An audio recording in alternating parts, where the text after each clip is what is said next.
में था क्या, किसका कितना कसूर था, ये एक फैक्ट फाइंडिंग के अंदर किसी वक्त जाकर तय हो जाएंगे। आप अगर एक एक इंडिविजुअल को इस मामले में देखेंगे तो बेशुमार लोग बेगुनाह हो जाएंगे और कुछ ऐसे लोग भी पकड़ने पड़ जाएंगे जिनके ऊपर मुकदमा भी दर्ज नहीं हुआ। यानी ये फ्यूचर की बात मैं आपको बता रहा हूं, आने वाले सालों में आपको पता चलेगा।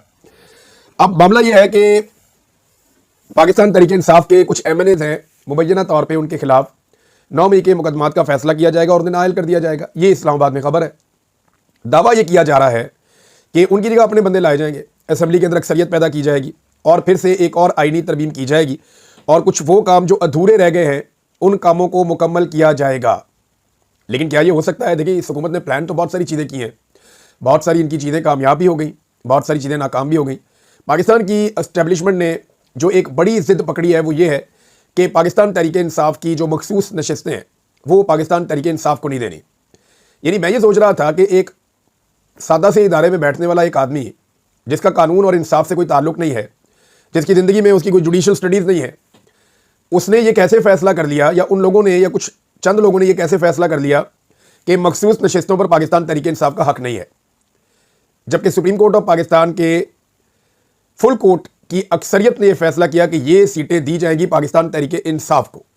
अब आप अंदाज़ा कीजिए कि जजेस जिनकी लंबी सर्विस है, जजेस जिन्होंने अपने फहम के मुताबिक, और ये वो जजेस हैं जो 26वीं आईनी तरमीम से पहले थे, 26वीं तरमीम के बाद तो बेड़े गर्क हो गया ना, मखसूस नशस्तें तक नहीं दी जा रही। उसके पीछे भी मकसद यही है कि किसी तरह भी वो टाइम गुजारा जाए जो टाइम गुजारने की कोशिश की जा रही है। जो लोग समझदार हैं वो इस सारी बात को समझ गए हैं कि ये मामला कहाँ से ट्रिगर हो रहा है। मखसूस नशस्तें दी नहीं जा रही और सीटें गिराने की कोशिश की जा रही है, हर जगह पे धांधली की जाती है। अभी सिंध में पीपल्स पार्टी का बंदा जो है वो प्लानिंग के तहत जिताया गया।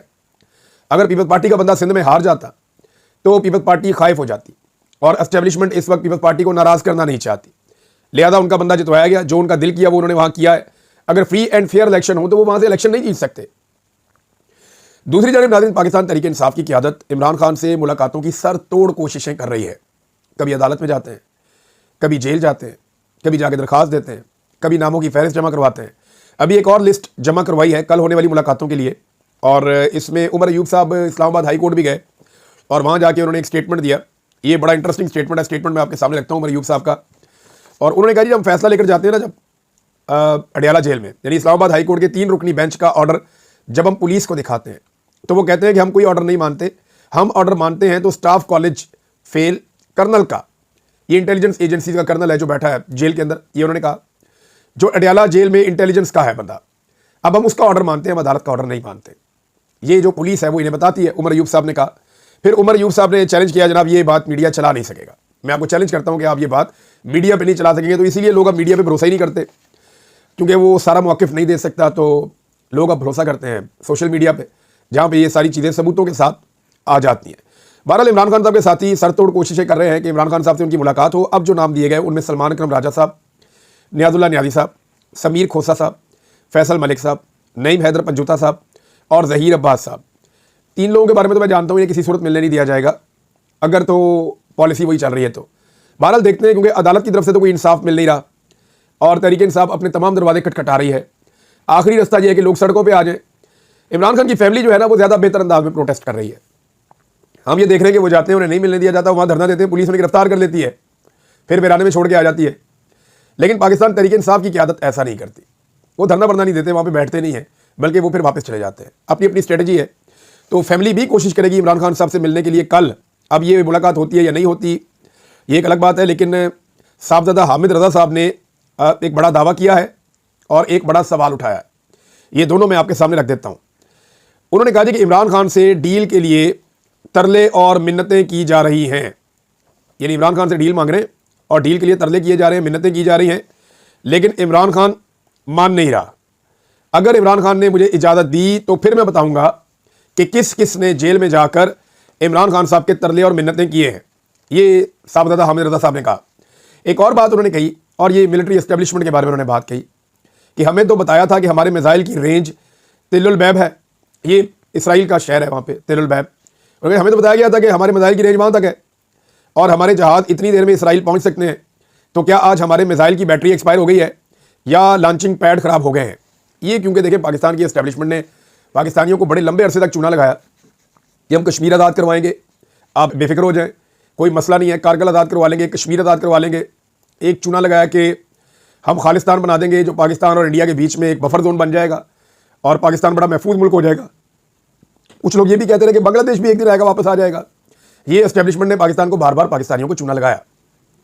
फिर ये भी कहते रहे कि जब फ़लस्तीनियों और इसराइलियों की लड़ाई होगी तो हम जाएंगे और जाकर इसराइल को तबाह कर देंगे, हमारे पास बड़ी कैपेसिटी है। ये सारा कुछ पाकिस्तान की मिलिट्री के लोग अपने दोस्तों को महफिलों में हर जगह ये बताया करते थे। एक दौर तक ये बातें खुले आम की जाती थी, फिर ये बातें जो है वो थोड़ा सा तरीके से की जाने लगी, फिर आहिस्ता आहिस्ता ये बातें करना बंद कर दी गई। अब जो ये बात करता है उसको गिरफ्तार कर लिया जाता है, उसके ऊपर गद्दारी का मुकदमा दर्ज हो जाता है और उसे जेल में डाल दिया जाता है। तो सूरत हाल यहाँ तक पहुँच गई, साहबजादा हामिद रज़ा साहब ने वही आईना दिखाया जो इस कौम को बेचा गया। बड़े लंबे अरसे तक जो सौदा बेचा गया वो उन्होंने उठा के एस्टेब्लिशमेंट के सामने रख दिया कि जी हमें तो आप कहते थे कि आपके जो मिसाइल हैं वो तिल बैब तक पहुँच जाते हैं, आपके जहाज़ इतनी देर में इसराइल पहुँच जाएंगे। तो क्या आज हमारे जो मिसाइल हैं उनकी बैटरियाँ एक्सपायर हो गई हैं या लॉन्चिंग पैड जो है उनके ख़राब हो गए, मसला क्या है?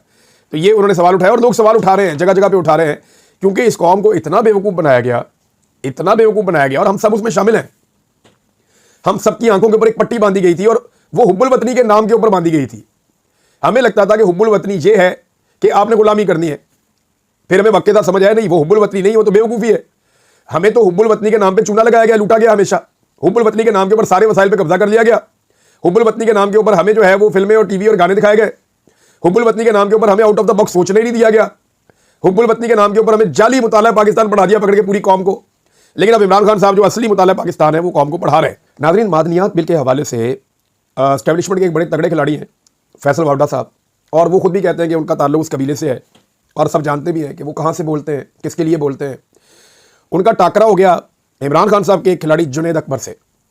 अब फैसल वाडा साहब ने जो स्टेटमेंट दिया, उन्होंने कहा जी मादनियात बिल इनका बाप भी नहीं रोक सकता, ये मादनियात बिल पास होगा, इनका बाप भी नहीं रोक सकता। ये उन्होंने पीटीआई को और इमरान खान को और अली अमीन को और सबको उन्होंने चैलेंज किया।